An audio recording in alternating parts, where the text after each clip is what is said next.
Hello दोस्तों, marketing automation के course में आपका बहुत बहुत स्वागत है। इस कोर्स में हम लोगों ने बहुत सारे ऐसी चीज़ें डाली हैं जिससे आपका जो डे टू डे लाइफ है वो थोड़ा ऑर्गेनाइज हो जाएगा। आपके जो मार्केटिंग के एक्टिविटीज़ करते हैं आप अपने बिजनेस के लिए, आप अपने जॉब में, आप अपने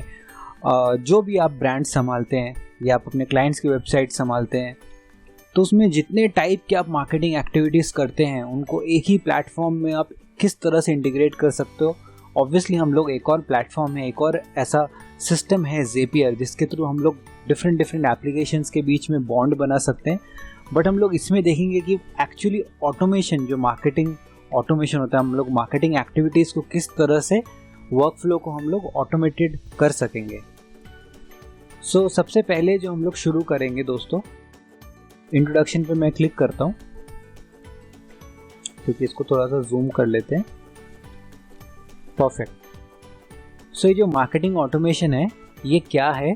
ठीक है, हम लोग इससे क्या क्या कर सकते हैं, किन चीज़ों से ये इंटीग्रेशंस इसके हैं,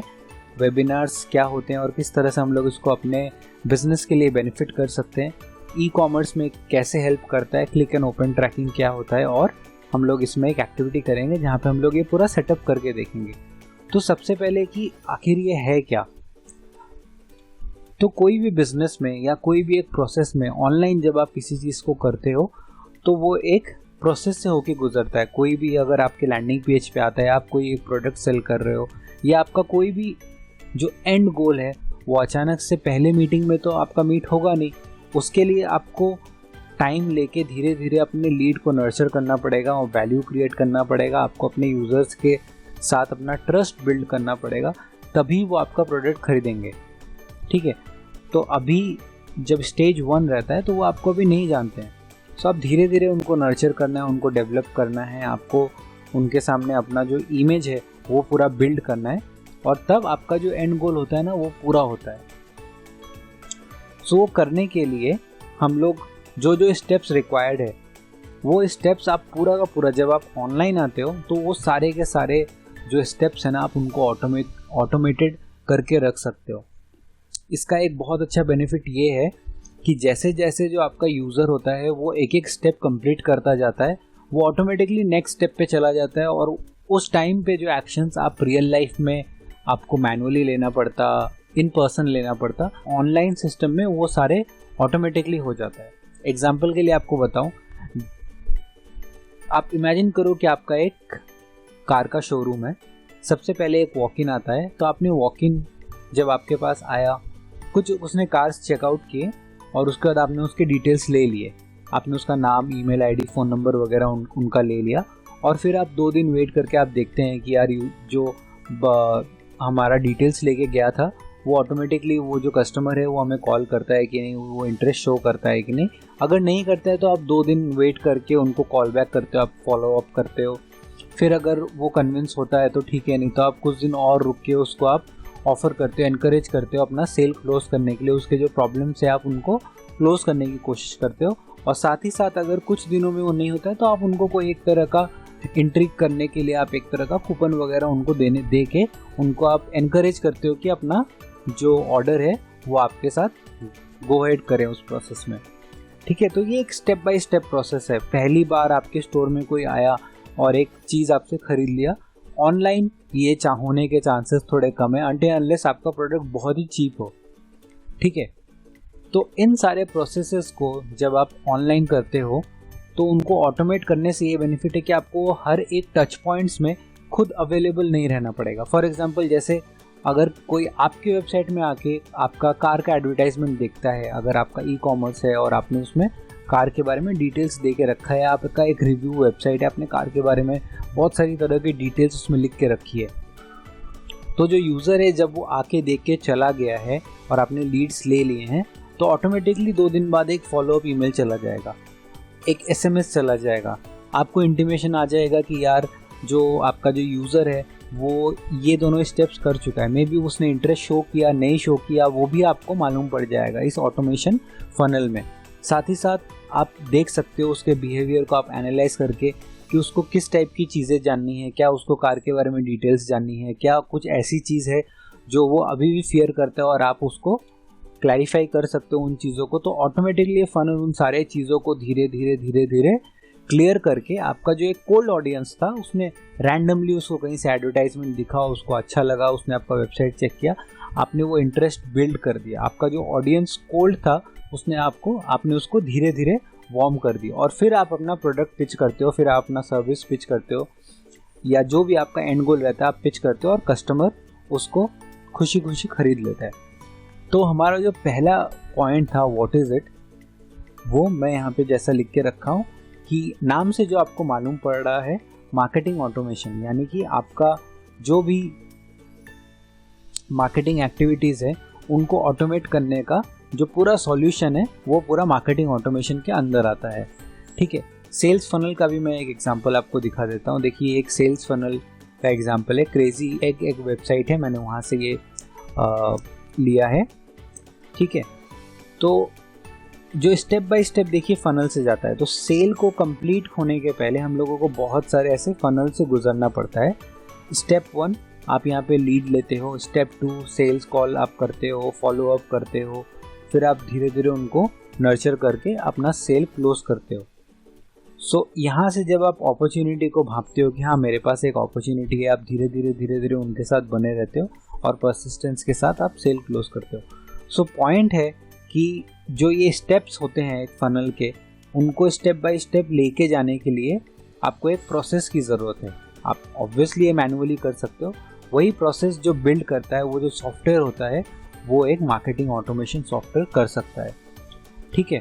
सो इससे हम लोग क्या क्या चीज़ें कर सकते हैं, हम लोग लीड को नर्चर कर सकते हैं, धीरे धीरे उनको बिल्ड कर सकते हैं, इंगेजमेंट बिल्ड कर सकते हैं, ऑटो रेस्पॉन्डर्स बना सकते हैं कि ओवर टाइम धीरे धीरे उनको हम लोग कुछ ना कुछ ऐसे डिटेल्स भेजते रहें जिससे उनके माइंड में आपका जो ब्रांड वैल्यू है वो बढ़ता रहे और वो कुछ टाइम बाद पॉपअप करता रहे। तो अगर आज आपके पास कोई एक लीड आया है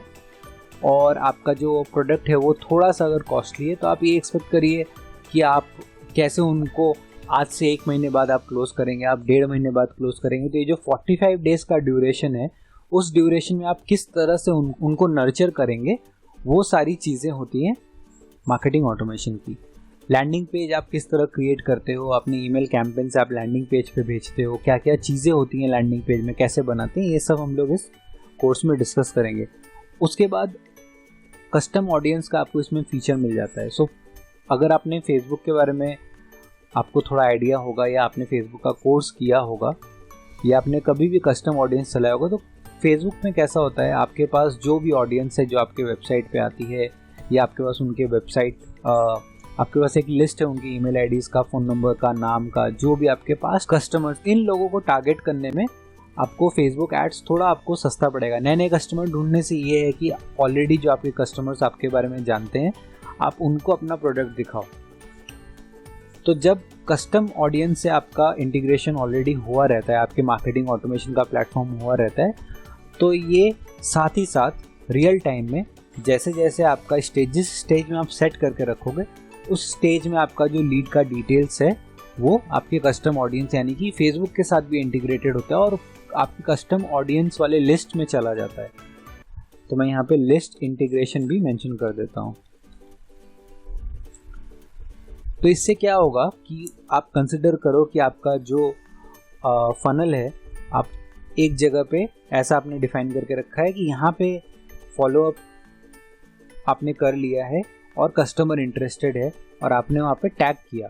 और आपने ऐसा सेट किया कि जब हम लोगों ने एक कस्टमर को टैग किया है तो उसको कस्टम ऑडियंस में वो एंट्री हो जानी चाहिए, क्योंकि उसको एक फेसबुक ऐड भी दिखे और वो ज़्यादा अपीलिंग लगेगा जब उसको लगेगा कि हाँ फेसबुक में भी ऐड आ रहा है इस ब्रांड का, और मुझे ये फॉलो अप भी कर रहा है, और ये ब्रांड का जो रेलिवेंस है मुझे वो अपने अराउंड हर जगह दिख रहा है। तो आप इस तरह से अपने सिस्टम में, अपने प्रोसेस में उस कस्टमर को लॉक कर लेते हो कि वो आपके ब्रांड के बारे में ही आगे पीछे सोचता है और उसको रियलाइज़ होता है कि हाँ मैं इसके साथ अपना जो सेल है वो क्लोज करता हूँ। तो जिस भी आप स्टेज में सेट करोगे, उस स्टेज में आपका कस्टम ऑडियंस में वो लीड का एंट्री हो जाएगा। ठीक है, नेक्स्ट होता है वेबिनार, ई कॉमर्स, इन सब चीज़ों को भी आप यूज़ करके अपने मार्केटिंग ऑटोमेशंस को, अपना जो प्रोसेस है, अपना जो प्रोडक्ट आप सेल करना चाहते हो, उन सब में आप इनको यूज़ कर सकते हो। Click and open tracking clicks and open tracking में आप क्या चीज़ें कर सकते हो, जैसे आपने जो भी कैंपेन चलाया, फॉर एग्जांपल आपने एक 3 दिन बाद एक फॉलोअप ईमेल भेजा, अपने जो भी कार के बिजनेस के बारे में हमने एग्जांपल दिया था, आपने एक फॉलोअप ईमेल भेजा और वो फॉलोअप जो आपका ईमेल था वो आपके एंड यूज़र ने पढ़ा या नहीं पढ़ा। अगर नहीं पढ़ा तो आप उनको इनएक्टिव का एक लिस्ट में आप ट्रांसफ़र कर सकते हो। अगर पढ़ लिया और उसने इंटरेस्ट शो किया कार के बारे में ज़्यादा जानने के लिए, तो अलग अलग जो उनके ब्रांचेस है वो सारे आप ट्रैक करके उनको अलग अलग ईमेल्स भेज सकते हो। सो बेसिकली हर एक चीज़ जो आप रियल लाइफ में करते हो कि किस टाइप का कस्टमर है, उसने मुझसे कैसे सवाल पूछे हैं, क्या वो ऑलरेडी बहुत सारी डिटेल्स के बारे में जानना चाहता है या फिर वो एकदम न्यू भी है, उसको कभी भी नहीं मालूम, वो फर्स्ट कार खरीद रहा है, तो एक डिफरेंट काइंड ऑफ उसके क्वेश्चंस होंगे। आप उस लिस्ट उन ईमेल्स को भेजना रहता है अपने कस्टमर को। एक एक्सपीरियंस कस्टमर है या एक सीनियर सिटीज़न है, उनके कुछ अलग रिक्वायरमेंट्स है अपने कार के ऊपर, उन सेफ्टी के बारे में। तो हर एक अलग अलग केस के लिए, हर एक सिचुएशन के लिए आप डिफरेंट ब्रांचेस बना सकते हो जिनके थ्रू आप उनको अक्वायर करके अपना जो ईमेल से डिलीवर कर सकते हो और उनको कन्वर्ट कर सकते हो, धीरे धीरे कन्वर्जन कर सकते हो, धीरे धीरे वार्म करके। ठीक है, तो थोड़ा आपको इंटिमिडेटिंग लग रहा होगा, हम लोग इसको आगे चल के देखते हैं कि हम लोग किस तरह से करेंगे। सबसे पहले तो हम लोगों को यहाँ पे स्टेप्स टू इंस्टॉल करना पड़ेगा। तो अगले वाले जो वीडियो में है हम लोग एक चीज़ करेंगे, वो है हम लोग पूरा जो गेट रेस्पॉन्स का प्लेटफॉर्म है, हम लोग देखते हैं कि क्या क्या स्टेप्स लगेगा उसको इंटीग्रेट करने में। उसके बाद हम लोग आगे देखेंगे बिल्डिंग ब्लॉक्स की, इसमें क्या क्या ब्लॉक्स है, उनमें क्या क्या फीचर्स हैं, और फीचर्स सेट में हम लोग इन सारी चीज़ों को साथ में इंटीग्रेट करेंगे, वो सब हम लोग इसमें देखेंगे। एक और जो पॉइंट था यहाँ पे इंटीग्रेशन विद अदर्स, तो कुछ ऐसे फीचर्स हैं जो लिमिटेड हैं और आप गेट रेस्पॉन्स में, यानी कि जो हम मार्केटिंग ऑटोमेशन टूल यहाँ यूज़ कर रहे हैं, उनके कुछ लिमिटेशन है जैसे जो आप नहीं कर सकते हो। तो आप उसके लिए ज़ेपियर यानी कि एक ऐसा ऑटोमेशन टूल जो डिफरेंट एप्लीकेशंस के बीच में बॉन्ड क्रिएट करता है, ब्रिज क्रिएट करता है, उसके थ्रू हम लोग इंटीग्रेशंस कर सकते हैं। उसके बारे में भी हम लोग शॉर्ट में डिस्कस करेंगे आगे चल के। सबसे पहले तो हम लोग steps to setup get response देख लेते हैं अगले वीडियो में।